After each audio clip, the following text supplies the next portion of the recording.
வேண்டாம் போதை தேவை நல்ல பாதை என்ற தலைப்பில் தெருக்கூத்து நடனமாடி விழிப்புணர்வு ஏற்படுத்திய கோவையின் மாணவிகளின் செயல் பாராட்டுகளை பெற்றுள்ளது. கோவை பேரூர் போஸ்டல் காலனி பகுதியைச் சேர்ந்த சரவணன் குமார் மகாலட்சுமி தம்பதியின் மகள்கள் ஜனிகா ஸ்ரீ, சுதிக்ஷா ஸ்ரீ ஆகிய இருவரும் பல்வேறு விழிப்புணர்வு பாடல்களை முன்னெடுத்து வருகின்றனர். இந்நிலையில் வேண்டாம் போதை தேவை நல்ல பாதை என்ற தலைப்பில் புதிய பாடல் ஒன்றை இயற்றியுள்ளனர். அதில் தெருக்கூத்து நடனம் போன்று வடிவமைத்து விழிப்புணர்வு வாசகங்களுடன் கூடிய பாடல்களை பாடி நடனமாடியுள்ளனர்.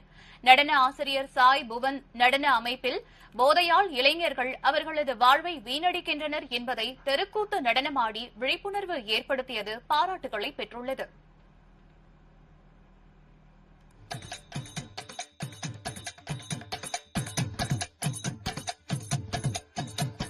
நாட்டுக்கொரு செய்தி சொல்ல பள்ளிக்கூட பசங்க நாங்க வந்தோமுங்க.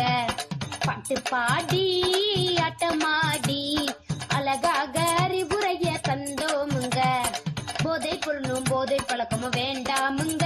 இந்த போதையாலே அழிஞ்சு போகும் வாழ்க்கை தானுங்க. போதை பொருளும் போதை பழக்கமும் வேண்டாமுங்க.